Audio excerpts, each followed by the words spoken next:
En 2004, Perrine et Charles Hervé Gruyer décident de s'installer dans une ferme en Normandie, à proximité de l'abbaye millénaire du Bec-et-Loing. En quelques années, ces néo-ruraux qui ne connaissent rien à l'agriculture vont devenir une référence en matière d'agriculture naturelle. Perrine et Charles Hervé Gruyer, bonjour et merci de nous accueillir dans cette ferme du Bec-et-Loing où aujourd'hui, non seulement vous cultivez des légumes et des fruits d'une incroyable diversité, mais où vous faites de la recherche épaulée par des chercheurs de l'INRA et d'AgroParisTech. Et puis la ferme du Bec-et-Loing, c'est aussi un lieu où se forment chaque année des personnes attirées par la permaculture, dont vous êtes devenus des spécialistes en France et que vous allez nous présenter au cours de cette émission. Alors comme nous allons le voir dans un instant, avant 2004, vous avez eu tous deux des vies passionnantes. Charles comme navigateur, éducateur autour du monde, Perrine comme juriste international au Japon et à Hong Kong. Et aujourd'hui, quand vous vous présentez, vous dites « Nous sommes des paysans ». Alors pour vous, Perrine, qu'est-ce que c'est qu'être paysan ? Moi, la première définition du mot paysan qui m'a vraiment touchée, dans laquelle je me suis reconnue, c'est quand Pierre Rabhi a dit « Les paysans, ce sont ceux qui façonnent le paysage ». Et tout de suite, je me suis dit « Mais oui, en fait, ce que nous faisons ici, c'est bien plus que de produire de la nourriture, ce qui est déjà assez essentiel, il faut le dire. Mais en plus, nous créons un paysage, nous créons des écosystèmes, et c'est vraiment en cette définition que je me suis reconnue. Et vous, Charles ? C'est le côté humble. Le paysan, on l'imagine pas bardé de technologies industrielles sophistiquées. On imagine plutôt quelqu'un qui est courbé sur sa terre au fil des saisons, qui fasse beau, qui fasse mauvais. L'humilité. D'ailleurs, le mot humus vient de là. Absolument, l'humus, l'humain, oui. Alors, ce qui est intéressant, c'est que vous êtes paysans tous les deux aujourd'hui. Vous ne l'avez pas toujours été. Vous avez eu des parcours assez incroyables. Vous pourriez, Perrine, être juriste encore du côté de Hong Kong ou de Tokyo. Charles, on va le voir, vous pourriez être encore sur un bateau à naviguer. Donc j'aimerais que pour que les auditeurs comprennent quel type de paysan vous êtes aujourd'hui, qu'on revienne sur ce que vous avez vécu l'un et l'autre. D'abord, Charles, vous avez énormément navigué. Vous avez été navigateur, mais avant cela, vous étiez de Paris, vous n'étiez pas de la terre. Oui, moi je suis un petit parigot, ce qui est plutôt un handicap dans le monde agricole. Mais je me soigne. Mais c'est vrai que j'ai grandi au cœur de Paris, dans une école où il y avait 1000 élèves, mais un seul arbre, et j'étais très malheureux dans ce contexte. Et ma respiration, c'était d'aller notamment chez mon grand-père en Normandie, où là je passais de l'aube à la nuit dans les bois avec mon chien, et là je me sentais vraiment exister et revivre. Et je m'étais lié avec une famille de paysans voisins. On était très amis, on l'est toujours d'ailleurs. Et j'adorais aller leur donner un coup de main pour rentrer les foins. Alors quand j'étais ado, j'avais dit à ma famille, je voudrais devenir agriculteur. Et tout le monde m'avait dit, mais tu peux pas, si on n'est pas né là-dedans, c'est beaucoup trop dur. Voilà. Et du coup, j'ai mis ce rêve entre parenthèses et je suis devenu marin pendant 22 ans. Alors, un marin particulier, parce que vous étiez éducateur et marin, vous pouvez nous raconter un peu c'est combien, 21 ans, 22 ans d'aventure? 22 ans, parce que donc je cherchais un sens à ma vie, je cherchais à quoi employer mon énergie, et je suis devenu éducateur à l'âge de 20 ans ou 21 ans. Et puis, je voyais ces jeunes qui étaient enfermés dans un foyer, c'était pas du tout réjouissant, ils n'avaient pas de perspective à leur vie. Des jeunes qui avaient des difficultés sociales, des cas sociaux, des jeunes délinquants. Et je me retrouvais assez fortement en eux, moi aussi je cherchais un sens. Et à l'époque, un ami m'a invité à faire une croisière, et ça m'a tellement apporté que je me sentais vraiment exister sur l'eau, que je me suis dit, pourquoi pas les en faire profiter. Et ça a été le début, effectivement, d'une aventure qui a duré 22 ans, qui nous a permis de sillonner les océans du monde avec des jeunes et des scientifiques pour étudier les rapports entre l'homme et la nature. C'était notre principal axe d'étude, partager la vie des gens, partager la vie de communautés locales et notamment des peuples premiers. Alors Charles Hervé Gruyer, on le sent bien dans votre livre, vous avez été très marqué par l'enseignement, mais aussi la présence de ce qu'on appelle des peuples premiers, que ce soit au Vanuatu ou que ce soit en Amazonie surtout. Vous pouvez nous expliquer ce que ces peuples vous ont fait découvrir d'essentiel qui vous habite encore aujourd'hui? Oui. Pour moi, et je pense que c'était lié à mon éducation parisienne trop coupée du vivant, cette question de comment est-ce qu'on peut durablement habiter cette planète, elle s'est vite imposée comme une question majeure, sinon prioritaire, dès mes 20 et quelques années, parce qu'on naviguait, on assistait à la détérioration de la planète. Et donc très vite, je me suis dit, mais allons à l'école de ceux qui savent vivre en paix avec leur environnement naturel. Et pendant 15 ans, on a partagé la vie de communautés, d'Amérindiens, d'Aborigènes en Australie, des peuples d'Afrique, d'Asie. Et c'était une leçon de vie, une leçon d'humanité extraordinaire. Et vous l'expliquez très bien dans le début du livre par cette petite histoire d'une remontée en pirogue à contre-courant. Vous pouvez nous la raconter brièvement? Alors voilà, moi j'ai un grand bout de mon cœur dans le village d'Antekumpata, où je suis pas retourné depuis 20 ans maintenant, au fin fond de la Guyane française, chez les Indiens Wayana. Et il y avait un petit enfant qui est maintenant adulte, j'ai eu de ses nouvelles récemment, qui s'appelle Poupoli. Et un jour à 10 ans, il me propose d'embarquer dans sa petite pirogue, qui était à peu près grande comme une maquette de pirogue, quoi. Alors moi, c'est très instable ces petites bêtes-là. Et pourtant, notre valeureux Poupoli remontait gaillardement le courant, passait les rapides, etc. Et on arrive devant une immense chute d'eau qui barrait le fleuve. Et j'étais très frappé parce que ce gamin de 10 ans, avec sa petite pagaie, en jouant habilement sur les contre-courants, en se glissant derrière les roches, il a remonté sans aucun effort pour pêcher juste au pied de la chute d'eau. Et j'étais frappé par la disproportion entre la faiblesse de l'enfant et le résultat qu'il obtenait. Juste parce qu'il était bien positionné. Il avait la connaissance de ce milieu, il savait utiliser les forces à l'œuvre dans ce fleuve-là. Chaque courant génère des contre-courants. Il savait utiliser les contre-courants. Et moi, ça a été une sorte de petite parabole du fait que la société est comme une sorte de fleuve gigantesque qui nous emporte on ne sait pas très bien où parfois. Mais que si on se positionne bien, de manière juste par rapport à nos attentes, par rapport à nos aspirations, on peut habilement arriver à ses fins. Et sans forcément que ce soit une lutte insensée, en utilisant les forces à l'œuvre. Alors vous, Perrine, c'était pas les fleuves amazoniens, mais c'était plutôt les hautes tours de Tokyo ou celles de Hong Kong. Il y a des fleuves de population quand on arrive au tout début. C'est un petit peu l'effet que font les masses de personnes qui traversent les rues. Alors vous, visiblement, enfin, si on lit le livre Permaculture là que vous avez publié, rien ne vous disposait à devenir paysanne. Il paraît que même vous refusiez de vous asseoir dans l'herbe pour pique-niquer de peur de salir vos mains. C'est vrai ou Charles exagérait un peu dans le livre? C'est vrai, mes parents racontent toujours cela. Je trouvais que l'herbe piquait et était sale quand j'étais enfant. Ça ne m'empêchait pas de passer des heures, pareil avec mon chien, dans les bois. J'avais un petit côté sauvageonne quand même, mais voilà, je vivais un petit peu comme un esprit libre. J'étais déjà très proche des animaux et je m'imaginais tout un tas d'aventures dans la nature. Mais je n'avais pas à m'adouer cette nature parce que j'étais occupée à autre chose en fait. Toute mon enfance et ma jeunesse ont été prises par une passion qui était le sport, le basketball notamment. Et voilà, j'étais quand même relativement citadine, tout en n'aimant pas forcément ça, mais c'était la nécessité qui faisait loi, on va le dire. Et j'aimais ces échappées un peu solitaires à vélo ou à pied avec mon chien. C'est le sport qui vous a façonné, qui a façonné votre caractère. Moi, je pense que le caractère, c'est un petit peu de famille, mais oui, le sport est une merveilleuse école de la vie. Esprit de compétition, mais surtout esprit d'humilité, savoir accueillir les épreuves quand elles sont là, aller jusqu'au bout, se donner jusqu'au bout. Ça, je pense qu'il y a une part d'éducation, il y a une part de transmission transgénérationnelle pour le coup, mais il y a aussi cet apprentissage de la vie, de l'humilité, surtout dans un sport collectif. On n'est pas seul. Alors certes, on n'est pas face à soi-même, on a le soutien d'autres personnes, mais on emmène aussi les autres personnes. Et c'est un petit peu mon caractère. Alors vous aimiez le basket, mais vous n'en avez pas fait carrière. Vous êtes orienté, vous avez fait un DEA en droit économique et développement international. Vous êtes devenu juriste international. Alors j'aimerais que vous nous expliquiez qu'est-ce qui s'est passé pour vous transporter du côté de l'Asie d'abord et non pas de rester en France. Un peu les hasards des choses. Je me suis laissé emmener par la vie, par les opportunités. Tout simplement, j'ai fait ce DEA de droit et économie du développement. À l'époque, il n'y avait pas vraiment de travail dans ce domaine-là. Donc j'ai été poussée par mon directeur de mémoire à faire une thèse. Donc je me suis embarquée dans une thèse de doctorat et en réalité moi je suis vraiment une personne de terrain. J'ai besoin d'être sur le terrain, non seulement de basket, je continuais quand même à jouer à l'époque, mais vraiment d'être une réalisatrice quoi. Je peux pas me contenter d'être une intellectuelle. J'ai besoin de ces deux côtés, d'être une faiseuse et aussi une réfléchisseuse. Je sais pas si c'est très correct tout cela. Mais vous aviez le rêve de parcourir le monde comme Charles. Ça c'est ma fibre.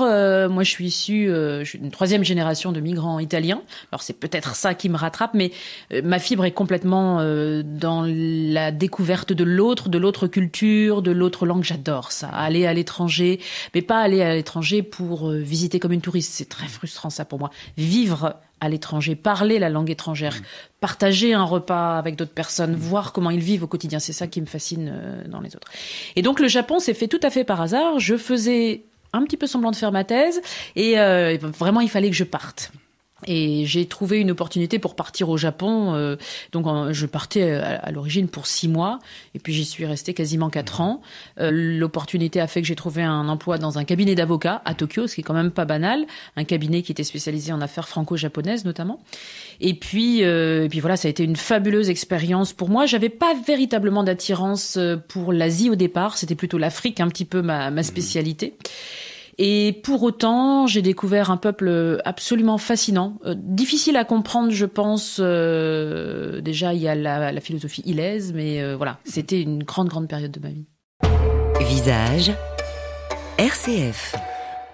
En vous ayant écouté quelques minutes l'un et l'autre pour présenter votre vie d'avant celle aujourd'hui de paysan, on sent bien qu'il y a chez vous le goût de l'aventure, le goût de la rencontre de l'autre, le goût du voyage. C'est apparemment l'opposé de la vie de paysans qui sont sédentaires, qui sont terriens. Alors pourquoi Charles, le navigateur que vous étiez, a vendu son cher bateau, la Fleur de l'Empole, et puis pourquoi vous, la juriste, a quitté les tours de Hong Kong et de Tokyo? On va commencer par Charles.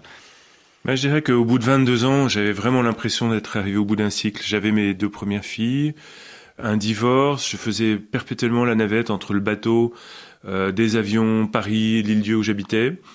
Je m'épuisais. Et puis, à un niveau plus profond, j'arrive à faire le tour du monde pour un marin, c'est peut-être un peu faire l'Himalaya pour un alpiniste. Ça a été notre dernier voyage. J'avais envie de passer à autre chose. Et cette autre chose m'a été un peu soufflé à l'oreille par les peuples premiers, qui étaient souvent des peuples paysans, et qui me renvoyaient à cet amour pour la terre que j'avais quand j'étais ado. Et donc, je rêvais de me reconnecter à une terre. À force de voyager, on finit par avoir un peu le tournis, plus savoir à quel monde on appartient, et j'avais du mal à me situer entre l'Occident dont je suis issu, ces valeurs des peuples premiers qui me fascinaient. En même temps, je suis pas né amérindien. Donc, vous auriez aimé être amérindien? Oui. Certains, excusez-moi, ont fait le choix de rester vivre avec des Amérindiens. Oui, peu. Honnêtement, c'est pas facile de s'immerger dans une culture très différente, je crois, à ce point-là. Mais ça m'attirait. En même temps, j'avais mes enfants en France, etc. Et je voulais pas les marginaliser non plus. Et donc, je me suis dit, la solution, ça va peut-être être de vivre comme un Indien, mais chez nous. C'est-à-dire ne pas renier ma culture, mais me laisser aussi inspirer par ces valeurs que j'adorais chez eux et qui sont pas non plus absentes de notre culture. Vivre comme un Indien en Normandie. Voilà. C'est-à-dire pas forcément sous un tipi avec des plumes, dont je ne porte pas mes plumes habituellement. Et vous voyez, le bâti de la ferme, etc., est tout à fait ancré dans notre tradition. On est vraiment dans une ferme normande. Voilà.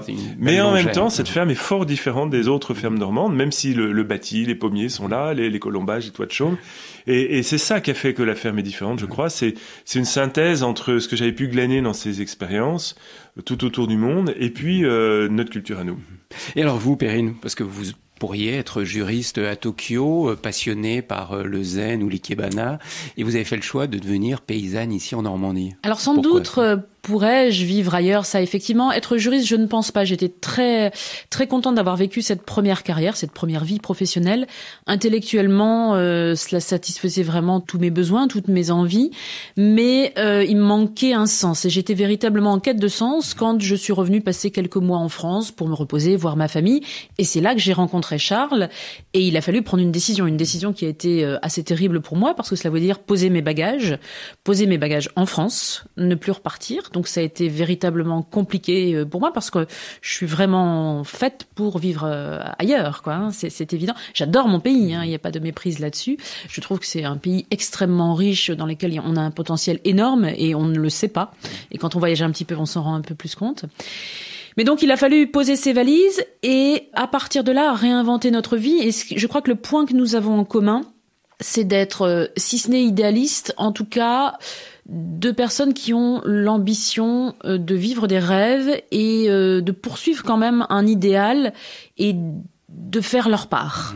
Il paraît que vos amis vous surnommaient The Rot quand vous étiez jeune, pour changer le monde. Vous avez toujours ce désir de changer le monde quelque part, et on va le voir dans votre projet autour de la permaculture. Oui, complètement. Je crois que ce que nous faisons ici ne se fait pas par hasard. Si vous on n'avait pas au changement envie, de la société. Voilà, on n'avait pas cette ambition aussi excessive, on va dire, quand on a créé la ferme. Mais avant de créer la ferme, je me souviens de discussions qu'on pouvait avoir le soir tous les deux pendant des heures, et on cherchait quoi faire, comment changer le monde, comment changer la société, la rendre plus humaine, plus pas idéale, mais plus viable, on va dire.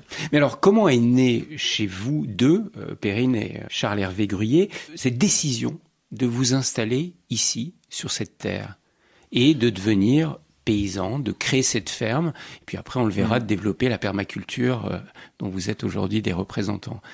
En 3 mots, ça s'est fait presque un petit peu par hasard, dans ce sens que ma famille maternelle est du coin, donc j'avais toujours fréquenté l'abbaye du Bec-et-Loing.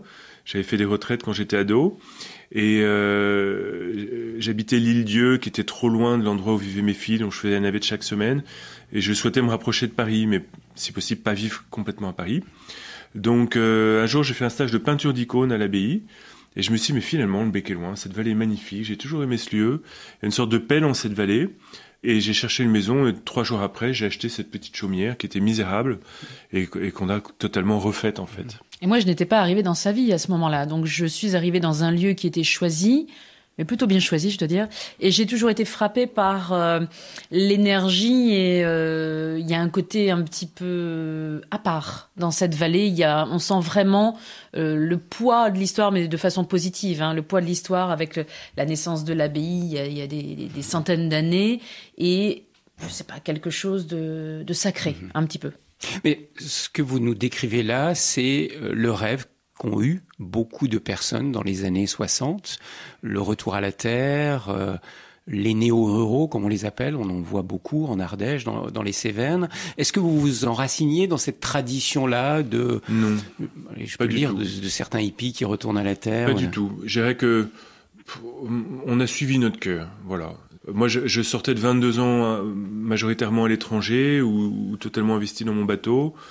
J'étais pas du tout connecté au mouvement écolo, mais par contre, on avait beaucoup étudié la nature avec des grands chercheurs. Je m'étais quand même nourri de la pensée de grands chercheurs qui étaient parfois devenus nos amis ou nos maîtres comme Théodore Monod, René Dumont, Hubert Reeves, etc. Donc, j'avais un amour infini pour la nature, mais j'étais totalement coupé de la mouvance écolo que je connaissais pas du tout, en fait. Le but était quoi? De vivre avec pour moi, le dessin votre initial, ici. voilà, c'était de vivre dans un lieu agréable. Surtout, au départ, moi, ma motivation première était de me dire, on va produire notre propre nourriture, s'affranchir de cette société de consommation. Ça, c'était un peu mon rêve, mais on peut pas aller bien loin. En tout cas, on n'est pas allé bien loin, et pour cause. On a créé cette ferme après. Donc, l'ambition initiale n'était absolument pas de créer une ferme, en tout cas à titre commercial. C'était véritablement une partie du mois ou des semaines, quand nous pouvions être là, puisque Charles avait ses filles ailleurs, donc il fallait être disponible pour elles cette autre partie du temps. Une partie du temps, eh bien, nous étions ici, et nous essayions de survivre, enfin de vivre et de produire notre propre nourriture. Donc c'était un peu le rêve de l'autosuffisance, mais en même temps, il nous fallait réinventer nos vies professionnelles, puisque tous les deux, nous avions largué les amarres c'est la métaphore marine, mais si on vous avait dit il y a 10 ans que vous deviendriez une ferme modèle, que des gens viendraient de toute l'Europe pour étudier la permaculture chez vous, que des journalistes viendraient vous interviewer, vous l'auriez cru? J'aurais franchement ri, je crois. C'était juste impensable. Ça n'a jamais été notre projet. Parce qu'à l'époque, on était thérapeute psychocorporel. C'est-à-dire qu'on s'était formé pendant plusieurs années et on était devenu psychothérapeute. Mais avec ces nouvelles approches de thérapie holistique, c'est-à-dire qui appréhendent la globalité de la personne humaine, dont le corps, etc. Et ça nous passionnait. Mais finalement, ce goût de la terre, du travail de nos mains, était tellement fort que en 2006, j'ai réussi à convaincre Perrine de faire de la terre vraiment notre métier, notre gagne-pain. Et on a pris le statut d'agriculteur en octobre 2006. On n'avait jamais vraiment visité une ferme et jamais fait une visite technique de ferme. On n'avait jamais franchi les portes d'un établissement d'enseignement agricole. Alors attendez, moi je vous fais la vraie version. La vraie version, c'est qu'en 2006, il m'a dit « Mais moi j'aime tellement ça !» que j'ai envie d'en faire mon métier. Je dis, écoute, vas-y, fais. moi, je vais continuer à faire autre chose. Et puis, le voyant s'escrimer comme un beau diable, et puis, parce que c'était difficile, il y avait beaucoup de travail à réaliser. Je me suis dit, quand même, je peux pas le laisser faire ça tout seul. Donc, j'ai commencé à l'aider, et puis voilà, j'ai été littéralement happée par la dynamique et la nécessité de main-d'œuvre au départ. Happée et passionnée, comme vous l'êtes. Pas tout de suite du tout. Non. Alors donc, nous avons été officiellement agriculteurs en fin de l'année 2006.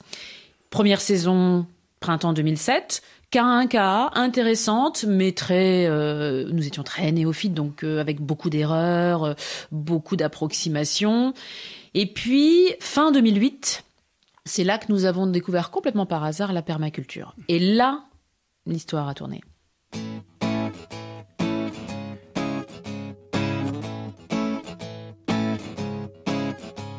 It's always so hard to see how things could turn out differently, but we're in a mess now.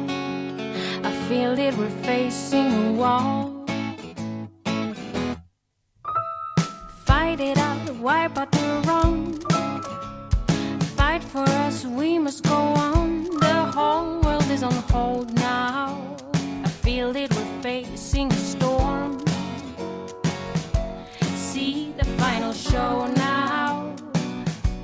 Face the final blow now. Start looking around, you will get it, all the omens, all the signs. Can't leave, we can't change for the better, make some good things down the line.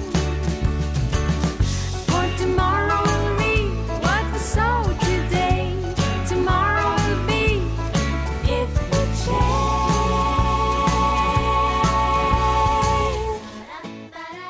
Nous poursuivons sur RCF cette rencontre aujourd'hui avec Perrine et Charles Hervé Gruyer dans cette ferme du Bec-et-Loing qui est devenue un lieu de référence, un lieu qui intrigue aussi bien des politiques que des chercheurs de l'INRA. Nous allons en parler autour de ce que vous vivez dans cette ferme en ayant développé ce qu'on appelle la permaculture. Alors Perrine, vous veniez de nous le dire, vous avez découvert en 2008 cette permaculture.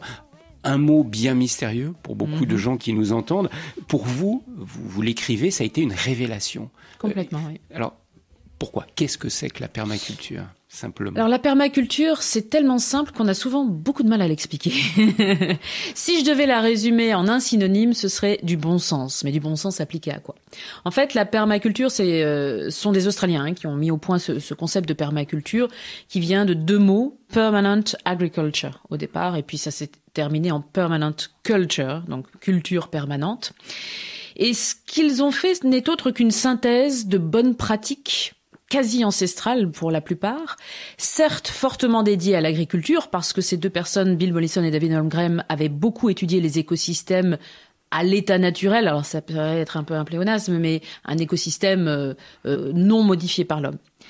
Et donc, ils se sont dit, il faudrait recréer des systèmes qui sont en complet mimétisme avec la nature, mais dans lesquels on produit. Voilà ce qu'a été l'idée de départ de la permaculture. Charles, ce n'est pas qu'une technique agricole. Beaucoup de gens s'imaginent que c'est une nouvelle technique agricole, comme on nous parle de l'agriculture biologique. C'est pas le cas. Absolument, ça va bien au-delà, parce que donc l'idée forte, c'est s'inspirer de la nature. Prendre la nature comme modèle, parce qu'elle a des milliards d'années d'évolution, un génie incroyable, et essayer de penser nos créations humaines, nos installations humaines, comme des écosystèmes naturels. Donc bien sûr, ça peut s'appliquer aux jardins, aux fermes, mais ça peut aussi s'appliquer aux villes, aux entreprises, à une communauté, etc. Donc c'est plutôt un système conceptuel pour penser les systèmes en boucle, reconnecter chaque élément, les faire interagir, de manière avec très peu d'intrants, très peu d'énergie, arriver à produire beaucoup, sans générer de déchets durablement. Alors, donnez-nous quelques images, parce que les auditeurs n'ont pas vu votre jardin. Moi, j'ai la chance d'avoir vu vos jardins, on va dire, parce qu'il y a plusieurs parties. Il y a une île jardin, il y a une forêt jardin, il y a un mandala jardin. Vous pouvez nous expliquer quelques éléments où vous avez adapté ce que vous venez de nous Alors, nous, on s'est inspiré de la permaculture, mais également d'autres approches traditionnelles ou de l'agriculture ou de découvertes scientifiques contemporaines sur les sciences du vivant. Et on a créé vraiment une synthèse originale, mais en même temps, on n'a rien inventé. Et vous voyez, par exemple, le cœur de nos jardins, c'est une parcelle qui fait 1,2 hectare. Bon, 1,2 hectare. On dit, avec un tracteur, c'est à peu près surface minimale pour installer un maraîcher bio. Voilà. Simplement, nous, sur cet hectare 2, on n'a que 1500 mètres carrés cultivés en légumes, qui sont cultivés complètement à la main et qui donnent du travail à plusieurs personnes. C'est ça qui est stupéfiant. Et du coup, on a libéré plus d'1 hectare pour des mares, des haies, une forêt-jardin, des animaux, etc. Donc, on a une mosaïque de milieux. C'est très joli, hein. Il y a des arbres fruitiers partout, des centaines de variétés d'arbres fruitiers sur cet hectare 2. Et puis on voit partout du vivant, des fleurs, des fruits, des animaux, des humains qui sont occupés. Donc il y a quelques petites parcelles très intensément soignées et on libère de l'espace pour de la nature plus sauvage, pour d'autres usages. Ce qui attire les chercheurs de l'INRA, notamment, nommons-les, qui sont venus vous étudier, parce que vous êtes devenu un phénomène, hein. Vous arrivez à produire considérablement sur de toutes petites parcelles. Alors quel est le secret? Il y a de la magie derrière tout ça? Absolument aucune. Il y a énormément d'observations de l'écosystème. Il y a une recherche de différentes techniques, hein, comme l'a dit Charles. Autant nous cultivons dans un cadre permaculturel, donc avec ce concept d'écosystème, mais toutes les techniques qui étaient connues, hein, des maraîchers parisiens au 19e siècle, par exemple. Encore aux États-Unis aujourd'hui, il y a des gens qui cultivent comme ça. Ils pensent que tous les Français cultivent comme ça. Donc, c'est assez intéressant.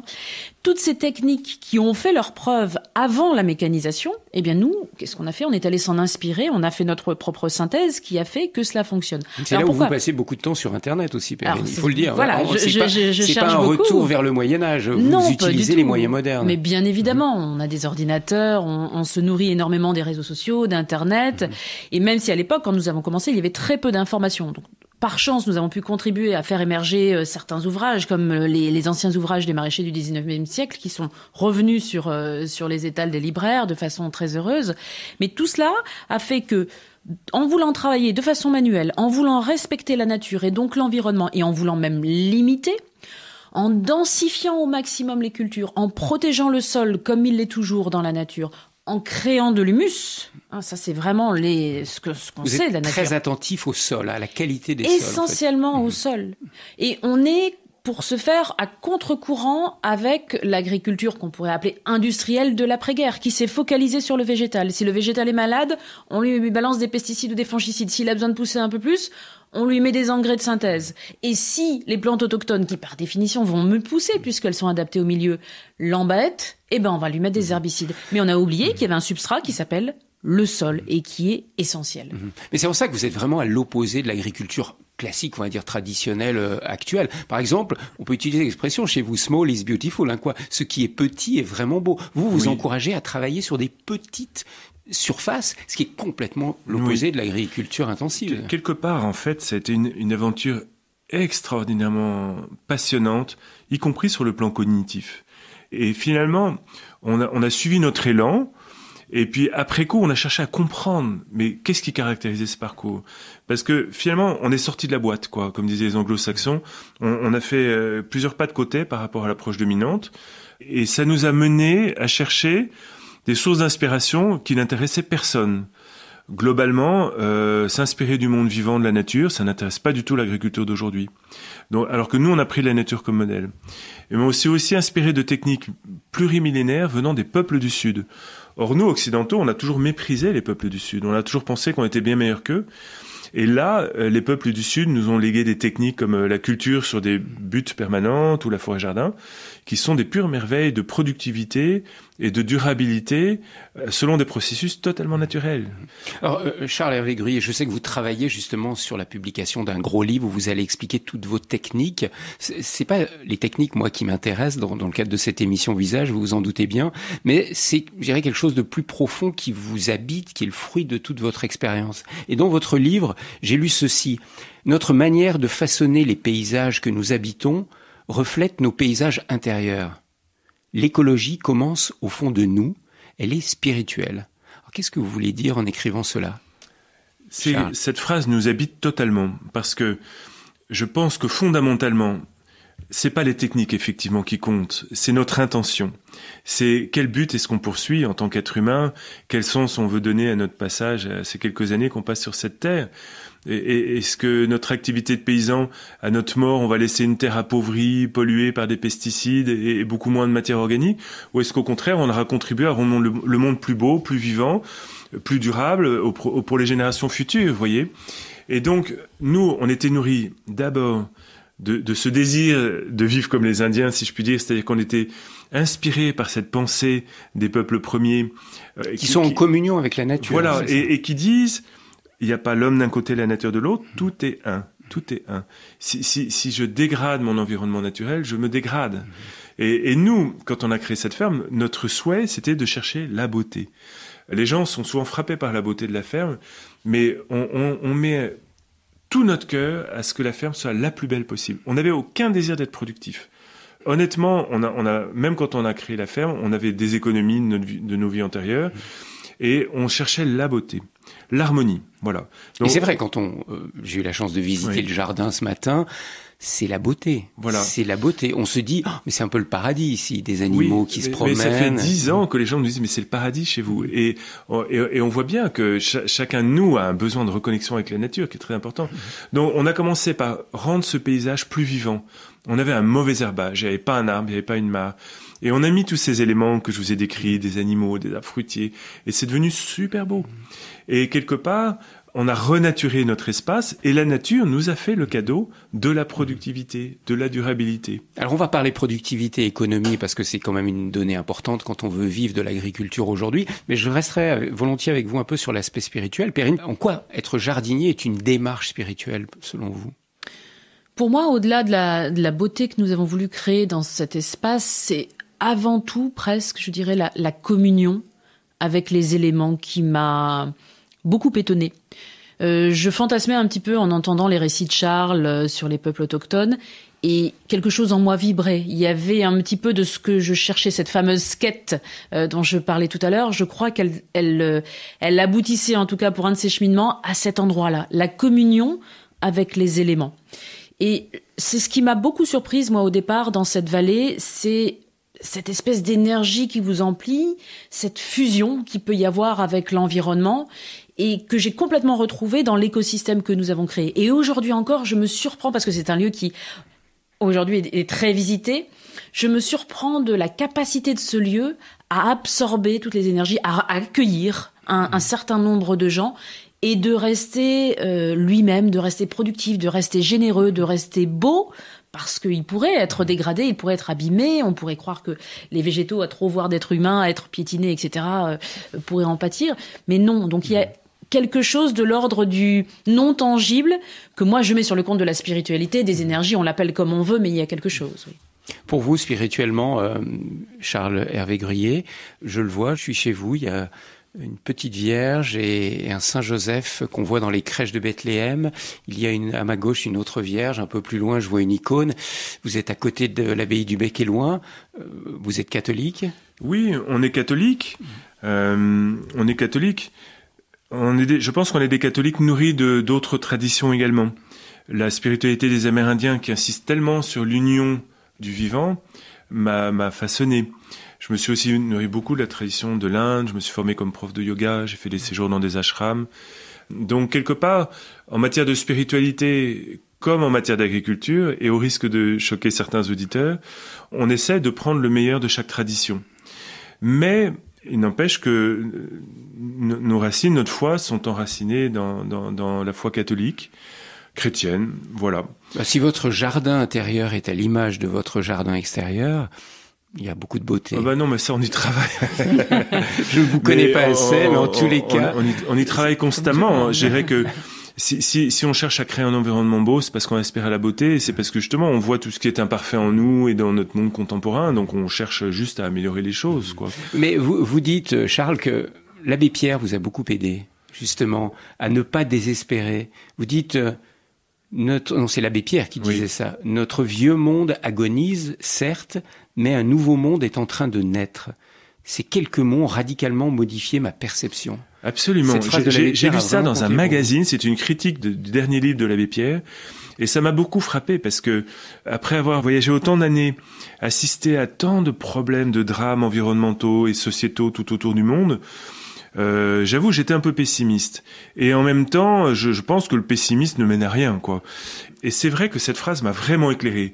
Et j'ai pris une décision résolument, c'était de concentrer mon énergie sur la construction du monde de demain, avec joie, avec optimisme, plutôt que de me lamenter sur ce monde qui s'effondre. Voilà. Et c'est beaucoup plus enthousiasmant. On se lève le matin de bien meilleure humeur. Et en plus, être optimiste, c'est meilleur pour la santé. Donc, je préfère essayer d'être en bonne santé, d'avoir la pêche et le sourire, en créant le monde de demain, que de protester contre ceux qui saccagent la planète. C'est juste une affaire de positionnement. Mais après, je respecte tout à fait d'autres positionnements. Mais je constate l'impact. On n'avait jamais eu le désir d'être innovant avec Perrine. Et on l'a été sans l'avoir prémédité. Mais je vois maintenant l'impact de la ferme, là. Notre bouquin est traduit dans tout le monde anglo-saxon. Il fait un tabac aux États-Unis. Il va paraître en Chine. Il est en cours de traduction en Russie, en grec, etc. Je vois qu'il y a une soif incroyable tout autour du monde pour des alternatives qui marchent. Et c'est très amusant d'essayer d'inventer des alternatives qui marchent. On s'amuse beaucoup, en fait. Alors, comment est-ce que vous vivez le fait, tous les deux, d'avoir voulu vous installer dans un lieu paisible pour élever vos enfants, cultiver la terre, et aujourd'hui, d'être le focus, à voir ces caméramans qui viennent, ces photographes, ces chercheurs, ces hommes politiques qui veulent comprendre ce qui se passe dans la ferme du Bec et Loing et peut-être de réfléchir pour une alternative à notre agriculture. Comment vous le vivez ? Bien, je dois avouer que ça a été une grande difficulté pour moi. C'était véritablement une épreuve parce que j'aspirais à créer un cocon pour ma famille, pour mes enfants. Et cette ferme, au départ, était un petit peu notre cocon. Elle était notre création, elle était notre énième bébé, d'une certaine façon. Et quand il a fallu, et j'emploie les mots à dessein, subir ces invasions au départ, c'était un peu vertigineux. Et puis j'ai eu du mal à comprendre pourquoi finalement ce qu'on faisait était si hors norme, si remarquable, etc., etc. J'ai eu du mal avec la médiatisation parce que je pense que de par mon éducation, on se force un petit peu à l'humilité. Donc être mise sur le devant de la scène comme ça, c'était un peu difficile à vivre pour moi. Charles insistait là-dessus et il avait raison, il avait plus d'expérience à ce niveau et j'ai compris à un moment donné que c'était essentiel. Pourquoi, Charles, c'était aussi essentiel et important ? Parce que, honnêtement, la planète se dégrade tellement vite que moi je me disais, si on a peut-être un élément de solution, on n'a pas le droit de le garder pour nous. Et en fait, ça se passait merveilleusement bien pour nous avant qu'on devienne agriculteurs. On avait le temps de jardiner, d'être avec nos animaux, on avait déjà un cheval de trait, c'était merveilleux. Mais il nous manquait vraiment quelque chose, c'est-à-dire que être une petite famille heureuse dans une vallée privilégiée, mais alors qu'on sait que le reste de la planète est en train de naufrager par pans entiers, on pouvait juste pas. Et donc on a fait le deuil de notre rêve de vivre tranquille, parce qu'on avait aussi une autre part de nous à aspirer à une vie engagée. Ça a pris cette forme-là, je sentais qu'on n'avait pas le droit de se défiler. Donc transmettre, vous sentez que vous avez un devoir de transmettre votre expérience aujourd'hui. On est tout le temps dans une valse hésitation, parce que chaque année, on se dit, bon, voilà, les médias vont en avoir assez de parler de nous, ils vont aller voir ailleurs. Et les sollicitations montent. Et en même temps, on sent que la puissance de ce qui se passe ici, et c'est vrai, c'est pas du pipeau ce qui se passe ici. C'est une expérience extraordinairement porteuse d'espoir. Et donc, on se dit, mais il y a tellement de désespérance, il y a Daesh, il y a le terrorisme, les jeunes allument le poste, ils entendent parler que de catastrophes. Est-ce que nous, on n'a pas le devoir de partager cette bonne nouvelle, même si c'est au deuil de notre tranquillité? Et c'est ce que nous renvoient les visiteurs d'ailleurs. Et moi, c'est ce qui m'a convaincue, en fait, que tout cela était nécessaire. Quand tous ces gens venaient, ils nous disaient, mais non, au contraire, s'il vous plaît, dites-le, criez-le, et répandez la bonne nouvelle, entre guillemets, partout, parce que même si notre expérience n'est pas finie, elle ne sera jamais terminée, parce qu'avec la nature, on apprend toujours. C'est un tel partage d'expérience. C'est vraiment à ce stade-là qu'il faut le prendre. C'est un partage d'expérience plus qu'une expérience achevée. Et ils nous remercient de cela.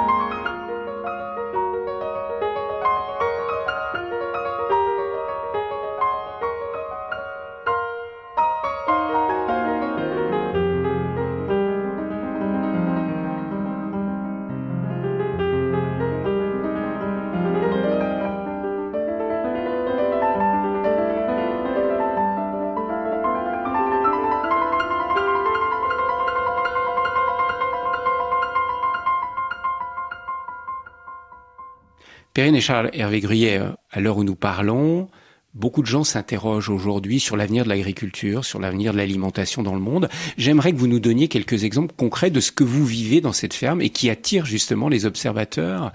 Déjà, comment expliquez-vous que sur une si petite surface, vous avez une telle productivité et qui est économiquement viable? Comment vous expliquez cela? Alors que, oui, excusez-moi, dans le monde, beaucoup d'agriculteurs, beaucoup de paysans, notamment dans les pays du Sud, n'arrivent pas à vivre de l'agriculture, voire ont faim. Nous, on n'a pas de subvention, on fait tout à la main, et pourtant, les résultats sont stupéfiants. Beaucoup de gens nous traitent de menteurs. On se fait injurier sur Internet, c'est inimaginable. Hein. Bon, mais maintenant, c'est plus possible puisque l'INRA est venu, vous a étudié pendant 5 ans. On a mené chiffres. Une première étude de 2011 à 2015 avec l'INRA, AgroParisTech, soutenue par la Fondation de France, par 7 autres fondations, extrêmement bien pilotées par des ingénieurs très brillants, et qui a démontré qu'on produisait en année 3 en moyenne 55 € de légumes du mètre carré en faisant tout à la main, avec une aggradation, une amélioration considérable du milieu. Alors que nos confrères avec un tracteur produisent à peu près, et on vient de faire une synthèse de toutes les études technico-économiques pour en avoir la certitude, à peu près 3-4 € du mètre carré, quoi. Alors, sur des surfaces plus grandes.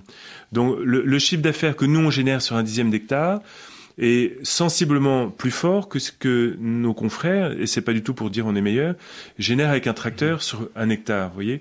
Et donc, ça laisse entrevoir un bien meilleur revenu, mais surtout, la possibilité de réaliser quelque chose dont l'humanité a terriblement besoin aujourd'hui, c'est qu'on peut à la fois contribuer à guérir la terre, c'est-à-dire à renaturer l'espace qu'on habite, avec des arbres, avec des animaux, avec un milieu diversifié qui est plein de biodiversité, avec une ferme qui est un puits de carbone, c'est-à-dire qui contribue à stocker du carbone, donc à apporter une petite contribution à la lutte contre le réchauffement climatique. Une ferme qui fonctionne sans pétrole, parce que demain ou après-demain, il y aura plus de pétrole ou il sera beaucoup trop cher.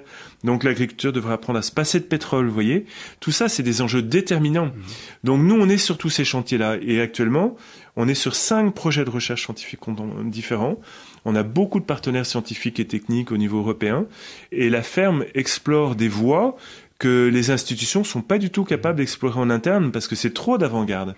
C'est pour ça qu'on veut pas baisser les bras. On se dit, mais les solutions qu'on peut trouver sont essentielles pour nourrir l'humanité de demain. Alors, vous venez de prononcer une phrase intéressante, c'est trop d'avant-garde. Vous pensez que vous êtes à l'avant-garde ou c'est un retour vers le passé? Les animaux, travail à la main, pas de mécanisation, pas de pétrole.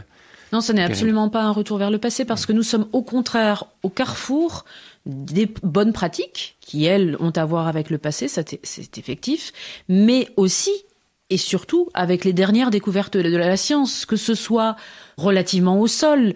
Avant, les paysans savaient décrire leur sol, ils savaient comment il fonctionnait, ils savaient ce que le sol accepterait, ce qu'il ferait pousser, mais ils ne savaient pas le décrire chimiquement, ils savaient pas décrire quelles étaient les bactéries dans le sol, de quelles bactéries tel ou tel légume allait avoir besoin. Et aujourd'hui, nous, on a la chance de pouvoir se nourrir de toutes ces connaissances-là, qui viennent fertiliser nos observations. Et la productivité, la réussite de cette ferme, en fait, elle est basée sur quelques piliers qui sont simples.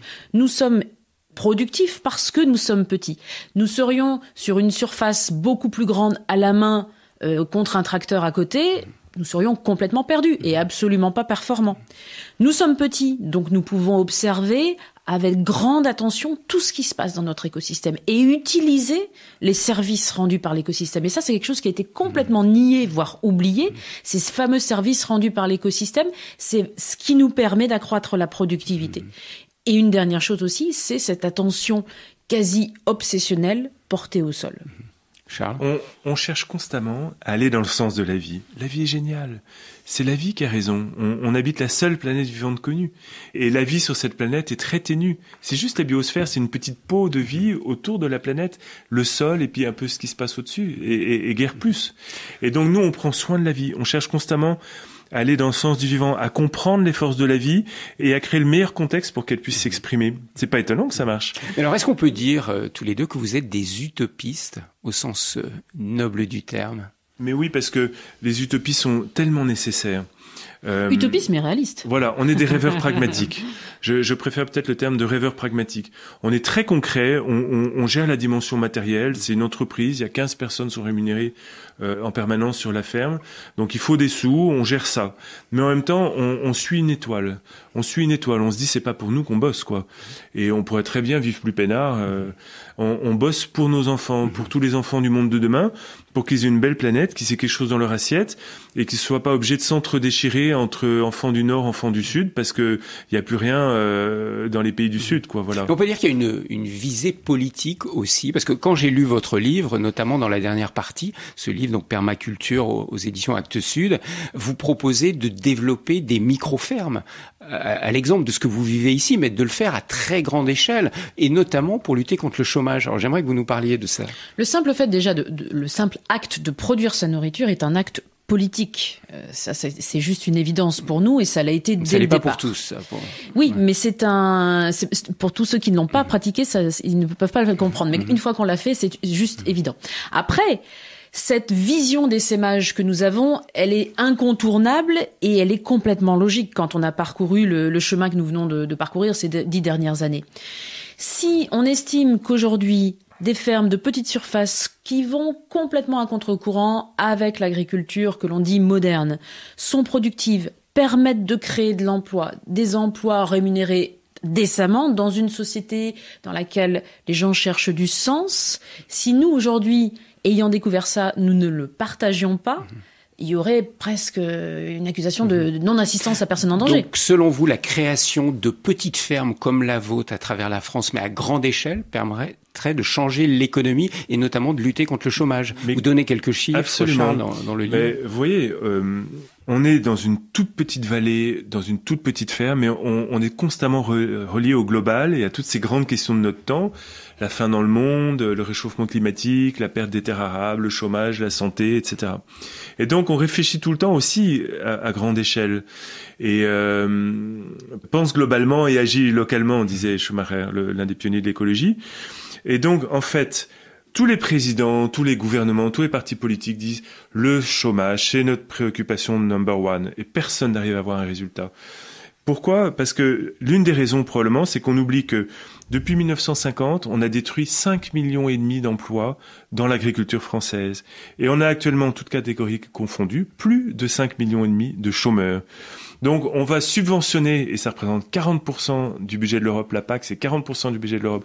On va subventionner une poignée d'agriculteurs qui, avec des pratiques pas très vertueuses, détruisent les sols, etc., pour produire une nourriture d'une qualité parfois douteuse qui ne contribue pas à la bonne santé, et devoir indemniser des millions de chômeurs. Alors que si on remettait un grand nombre de personnes à la terre, ça permettrait de résoudre tout un tas de problèmes écologiques, sociétaux, tout en créant des emplois et en produisant localement une nourriture de haute qualité pour tous. Et donc de l'activité économique. Mais alors, vous avez été reçu, Perrine, je le sais, à 2 reprises, je crois, au Parlement européen. Vous avez des hommes politiques qui viennent visiter votre ferme. Est-ce que le ministre de l'Agriculture s'est intéressé à vous et est-ce que vous pensez que les politiques veulent vraiment faire bouger les choses et aller dans le sens de ce que vous prouvez sur le terrain ? Non, le ministre de l'Agriculture n'est pas venu ici. Est-ce qu'il s'intéresse à nous ? Je sais qu'il sait ce qu'est la permaculture, mais je n'en sais pas plus. Mais de façon globale, les politiques ont envie de suivre les mouvements citoyens. C'est toujours comme ça que ça se passe. C'est le mouvement citoyen en premier et le politique arrive après pour éventuellement légiférer s'il est à ce niveau-là ou pour essayer d'accompagner ou de cadrer. Excusez-moi, vous en savez quelque chose parce que vous avez été conseillère régionale du Parti Écologie Les Verts pour la Normandie. Exactement. Et j'étais en charge du développement de l'agriculture biologique à cette époque-là. Et donc, le politique va arriver après. Il faut des précurseurs, il faut des gens qui vont essuyer les plâtres, qui vont montrer l'exemple et montrer que ça peut se faire. Donc le politique, non, ne va pas changer. Il faut arrêter d'attendre tout du politique. En fait, ça, c'est un petit peu notre problème en France. Il faut se faire confiance. Nous, en tant que citoyens, nous avons la capacité, et c'est ce qu'on disait tout à l'heure, c'est un acte politique citoyen que de créer sa propre nourriture, que de créer ces petites entités qui, localement, vont générer des rentrées économiques, vont apporter des emplois, vont créer de la dynamique et du lien social. Vous n'imaginez pas à quel point cette ferme, et ça a été notre grande surprise d'ailleurs les premières années, a fait venir les gens et a fait se parler les gens. Les gens à la boutique les premières années venaient acheter 3 courgettes et restaient une demi-heure. C'est pas très rentable pour un commerce, mais c'est ça aussi la valeur ajoutée de petites entités comme ça en milieu rural. Donc oui, c'est hautement politique. Qu'est-ce qu'il faut faire aujourd'hui pour qu'il y ait plus d'entités comme ça ? Est-ce qu'il faut légiférer ? J'en suis pas certaine parce que qu'est-ce qu'on va se prendre ? Immédiatement le poids des lobbies en face. Pour l'instant, nous ne sommes pas dérangeants parce que ce sont des petites entités qui se développent à droite à gauche, qui créent des emplois pour quelques personnes, mais l'espoir est phénoménal et il y a de nombreux jeunes qui ont envie de créer des fermes comme cela. Et beaucoup viennent ici en formation parce qu'une autre de vos activités, c'est de former des gens. Mais le parcours à l'installation est un véritable parcours du combattant. Il l'est déjà pour quelqu'un qui veut s'installer sur une ferme, on va dire, plus conventionnelle, mais il est encore plus compliqué pour des gens qui veulent s'installer sur des petites fermes. Pourquoi ? Ces gens, la plupart du temps, sont des néo-ruraux, des NIMA, comme on dit, c'est-à-dire non issus du milieu agricole, n'ont pas de référence familiale en la matière, souvent essayent de passer un diplôme, se forment, mais ont beaucoup à apprendre en réalité sur le terrain. Donc ça n'est pas évident. Ils sont peu ou pas accueillis par le monde agricole qui essaye de rester entre soi, ce qui se comprend.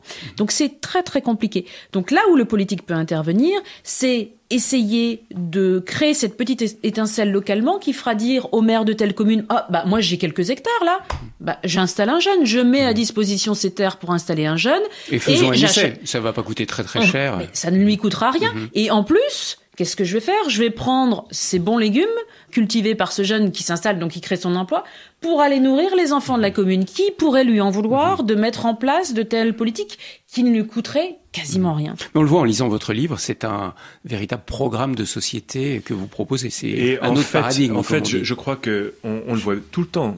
Il y a une attente inimaginable de la société. Tout le monde sent qu'on est au pied du mur, là, que si on continue, on va faire naufrage. Et beaucoup de grosses entreprises aussi nous sollicitent pour réfléchir avec l'éclairage de ce qui se passe ici. Et l'étude qu'on a menée avec AgroParisTech et l'INRA, grâce à un chercheur très brillant qui s'appelle François Léger, c'était un pavé dans la mare inimaginable pour l'agriculture française.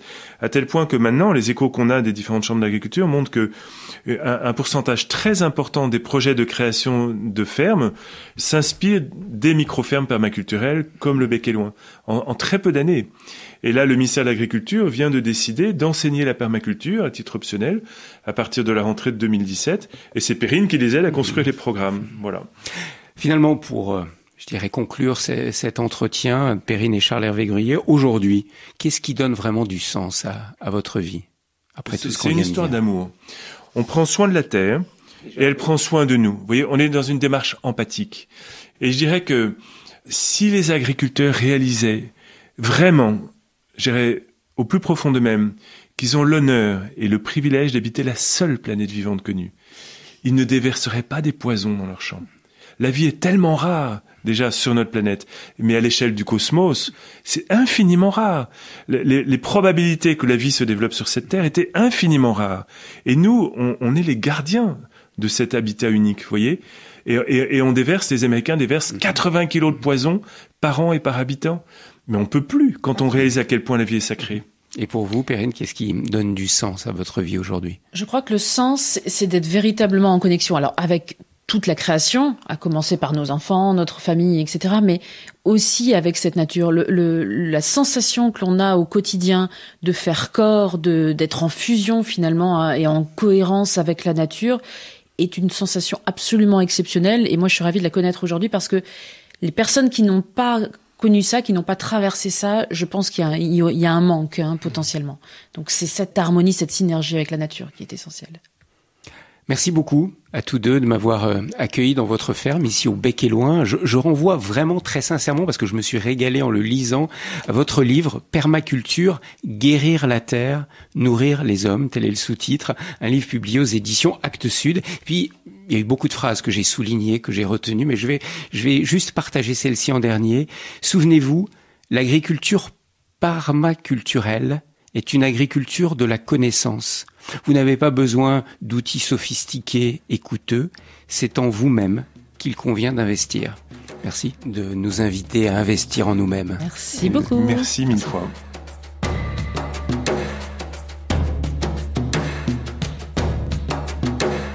Visage, une émission proposée par Thierry Lyonnais.